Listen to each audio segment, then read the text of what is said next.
Hi friends, நம்ம ஒவ்வொருவருடைய வாழ்க்கையிலையும் நல்ல பல பல மனக்காயங்கள், மன நிம்மதி இல்லாத வாழ்க்கை வாழ்ந்துட்டு இருப்போம். நம்மளுக்கு ஏதாவது ஒரு வழியில் அடுத்தவங்க காயப்படுத்திக்கிட்டே இருப்பாங்க.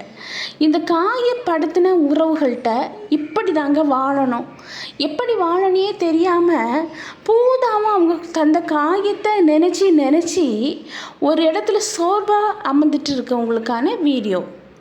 மனக்காயம் வந்த உடனே அடுத்தவங்க கிட்ட போய் ஆறுதல் தேடணும், அடுத்தவங்க நமக்கு ஆறுதல் தரணும், அந்த எண்ணத்தை மட்டும் ஒரு நாள் வைக்காதீங்க. ஏன்னா நமக்கு ஆறுதல் படுத்ததுக்கு நம்ம ஒரு உறவை தேடி போவோம். அந்த உறவு அந்த டைம் ஆறுதல் தரும், ஆனால் திருப்பி அதே உறவு நம்மள்கிட்ட நிலச்சி இருக்குமா அப்படிங்கிறது ஒரு கொஸ்டினாகவே தான் இருக்குது. ஏன்னா இந்த காலகட்டத்தில் யாருமே எப்போவுமே ஒரே மாதிரி இருப்பாங்க அப்படின்னு மட்டும் சொல்லவே முடியாது. எப்போ யார் எப்படி மாறுவாங்கன்னே தெரியாது. அதனால் உங்கள் மன வலி இருக்குன்னா, உங்களை மன வலி யாராவது ஒருத்தங்க உங்கள் மனசை காயப்படுத்திட்டாங்கன்னா உங்களுக்கு நீங்கள் தான் மருந்து, நீங்கள் தான் ஆறுதல் படுத்தணும்.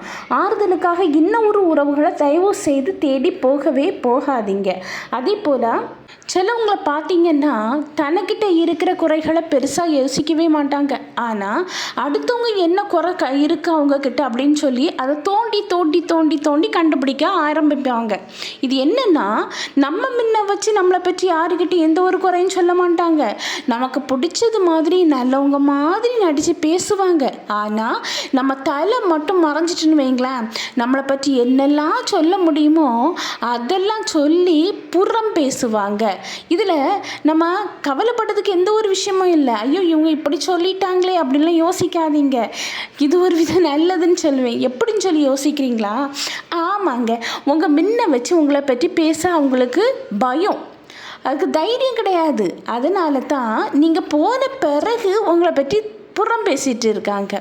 அப்போது அவங்க அடுத்தவங்க நம்மளை பற்றி புறம் பேசுகிற அளவுக்கு நம்ம நல்லா வளர்ந்துருக்கோம் அப்படின்னு சொல்லி பாசிட்டிவாக யோசித்து நம்ம அதை என்ன செய்யணும், சந்தோஷப்படணும். அதே போல் ஒரு உறவு நெடுங்காலமாக நம்ம கூடவே இருக்கணும், நம்ம கூடவே ட்ராவல் பண்ணணும், நீடிக்கணும் அப்படின்னு சொல்லி நம்ம ஆசைப்பட்டால் கொஞ்சம் வளைஞ்சு கொடுக்க கற்றுக்குங்க. வளைஞ்சு கொடுக்க கற்றுக்கிட்டா தான் எந்த ஒரு உறவும் நம்ம கூட நீடிக்கும், நிலச்சி நிற்கும். அதுக்காக எல்லார்கிட்டையும் நான் அடிப்பணிஞ்சு போகணும் அப்படின்னு நான் சொல்லவே இல்லை, அடிமை ஆகணும்னே நான் சொல்லலை. கொஞ்சம் சூதானமாக நடந்துக்குங்கன்னு சொல்கிறேன். குடும்பம்னு இருந்தால் 1000 பிரச்சனைகள் வரும். ஹஸ்பண்ட் மனைவிக்குள்ளே 1000 பிரச்சனைகள் வரும். குடும்பத்தில் 1000 பிரச்சனைகள் வரும். ஆனால் அதெல்லாம் நம்ம என்ன பண்ணக்கூடாதுன்னா, மூன்றாவது நபர் யாருக்கிட்டையும் நம்ம ஷேர் பண்ணக்கூடாது. ஏன்னு பார்த்தீங்கன்னா, நம்மக்கிட்ட நல்லது மாதிரி கேட்டுக்குவாங்க. ஆனால் அவங்க அதில் நம்ம பிரச்சனையை பார்த்து மனசுக்குள்ளே சந்தோஷப்படக்கூடிய நிறைய பேர் இருக்காங்க. நான் எல்லாத்தையும் சொல்ல மாட்டேன். உங்களுக்கு நம்பிக்கையான யாராவது இருந்தால் அவங்க ஷேர் பண்ணுறதுல தப்பு கிடையாது. ஆனால் எல்லாத்திட்டையுமே நீங்கள் அதை ஷேர் பண்ணிட்டு இருந்தீங்கன்னா மனசுக்குள்ளே அவங்க சந்தோஷப்படுவாங்க. அதனால கூடுமானவும் உங்கள் குடும்ப பிரச்சனையை அடுத்தவங்க கிட்ட ஒருபோதும் சொல்லவே சொல்லாதீங்க. ஆனால் நம்ம குடும்பத்தில் மட்டும்தான் இப்படி இருக்குது, நமக்கு மட்டும்தான் இப்படி இருக்குதுன்னு மட்டும் யோசிக்காதீங்க. இந்த உலகத்தில் குடும்பம் இருந்தால் பிரச்சனை இல்லாத குடும்பம் இல்லவே இல்லைங்க. ஒவ்வொரு குடும்பத்துலேயும் ஒவ்வொரு பிரச்சனை இருந்துட்டு தான் இருக்குது. அதனால நமக்கு மட்டும்தான் இந்த பிரச்சனை இருக்குன்னு மட்டும் தயவு செய்து யோசிக்காதீங்க. எதனால் குடும்ப பிரச்சனையை அடுத்தவங்ககிட்ட சொல்லாதீங்க அப்படின்னு சொல்லி சொல்கிறேன்னா, மூணாவது நபர்கிட்ட நீங்கள் சொன்னீங்கன்னா அவங்க உள்ளே என்ட்ராகுவாங்க. என்ட்ராகும்போது சின்ன பிரச்சனையாக இருக்கிறத ஒழுங்காக ஹேண்டில் பண்ண தெரியலைன்னா அது பெரிய பிரச்சனையாக மாறிடும். கூடுமளவும் உங்களுக்கோ உங்கள் பார்ட்னருக்கோ இல்லைன்னா உங்களுக்கு நெருங்கின நண்பர்களுக்கோ ஏதாவது ஒரு பிரச்சனை இருந்துன்னா நீங்களே அதை பேசி அதை தெளிவுபடுத்த ட்ரை பண்ணுங்கள். யாரையும் நம்பி உங்கள் குடும்ப பிரச்சனையை அடுத்தவங்க கிட்ட தயவு செய்து ஷேர் பண்ணாதீங்க. உங்களை ஒருத்தங்க அடிக்கடி மனசை ரொம்ப காயப்படுத்துகிறாங்க அப்படின்னு உங்களுக்கு தெரிய வருதுன்னா நீங்கள் அதுக்காக அவங்கள காயப்படுத்தணும்னு மட்டும் நினைக்காதீங்க. நீங்கள் என்ன பண்ணணும்னா மௌனமாக மட்டும் இருங்கங்க. ஏன்னா இங்கே வன்முறையை விட மௌனத்துக்கு அவ்வளோ சக்தி இருக்குது. வன்முறையே இல்லாமல் ஒருத்தங்களை கஷ்டப்படுத்தணும்னா அந்த மௌனம் தாங்க. நீங்கள் மௌனமாக இருந்து பாருங்க, அவங்க மனசை காயப்படுத்தினவங்க யோசிக்க தொடங்குவாங்க. வாழ்க்கையில் சில நபரை நம்ம நல்லவங்கன்னு நினச்சிருப்போம். அவங்க நல்லவங்களாக தான் நம்மக்கிட்ட பழகுறாங்க, பேசுகிறாங்க அப்படின்னு சொல்லி நம்ம உண்மையான உறவில் இருக்கோம் அப்படின்னு சொல்லி நம்ம நினச்சிருப்போம். ஆனால் காலம் சில டைம் போலியாக நடிக்கிறவங்கள நமக்கு காமிச்சு கொடுக்கும். இவங்க உண்மையானது இல்லை, போலியானது அப்படின்னு சொல்லி.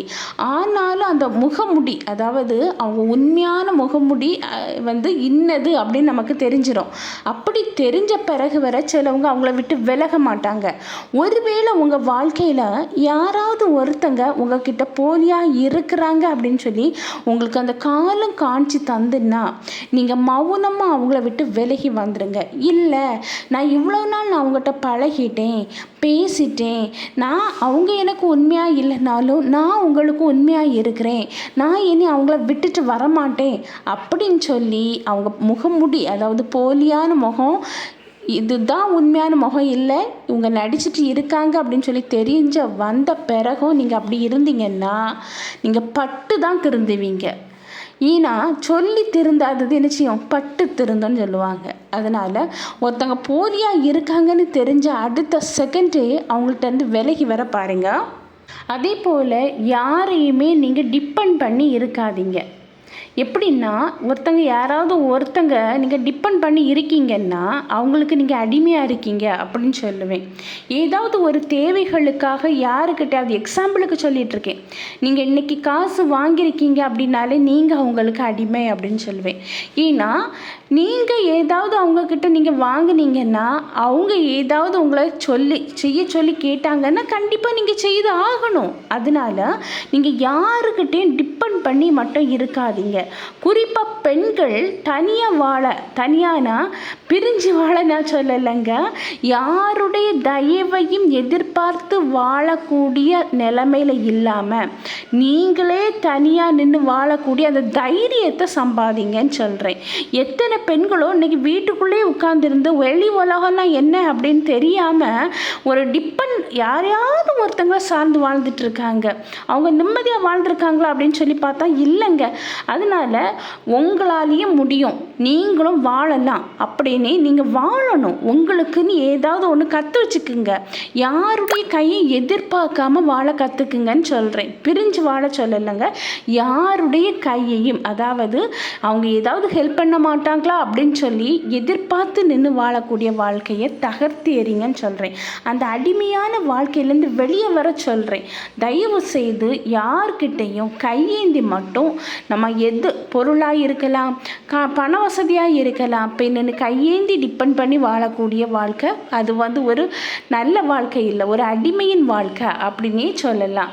அதே போல் சில உறவுகளை பாருங்கள், நடித்து வாழவங்களுக்கு தாங்க இன்றைக்கி வாழ்க்கை ரொம்ப எப்படின்னு பார்க்குறீங்களா? ஆமாங்க, உண்மையாக வாழ்கிறவங்கள யாருமே புரிஞ்சுக்கிறது கிடையாது. உண்மைக்கு இருக்கிற மதிப்பு இன்றைக்கி மதிப்பு இல்லைன்னு சொல்லுவேன். பணத்துக்கு இருக்கிற மதிப்பு பேசுகிற அந்த உண்மையான வார்த்தைகளுக்கு இல்லை. போலியாக நடிக்கிறவங்கள சுற்றி ஒரு பெரிய கூட்டமே இருந்துகிட்டு இருக்குது. உங்களை ஒருத்தவங்க காயப்படுத்திட்டாங்களா, அவங்கள காயப்படுத்தியே வாழ்க்கை நகர்த்திட்டு இருக்காங்களா, இவங்க என்ன சொன்னாலும் அவங்க கேட்டுட்டு போவாங்க அப்படின்னு சொல்லி நினைக்கிறாங்களா, அவங்கள விட்டு வெளியே வந்துடுங்க, விலகி வாங்கன்னு சொல்கிறேன். சரியா? அதனால் காயப்படுத்தினவங்கள இதுதாங்க பழி வாங்குறது, மற்றபடி எதுவுமே கிடையாது. மௌனமாக இருந்து பாருங்கள். என்னடா இப்படி வளவளான்னு பேசுவாங்களே, தொலைன்னு பேசுவாங்களே, திடீர்னு இப்படி ஆயிட்டாங்களே, என்ன ஆயிட்டாங்க, ஏன் இப்படி இருக்காங்கன்னு சொல்லி அவங்களுக்கு கன்ஃபியூஸ் ஆகுவாங்க.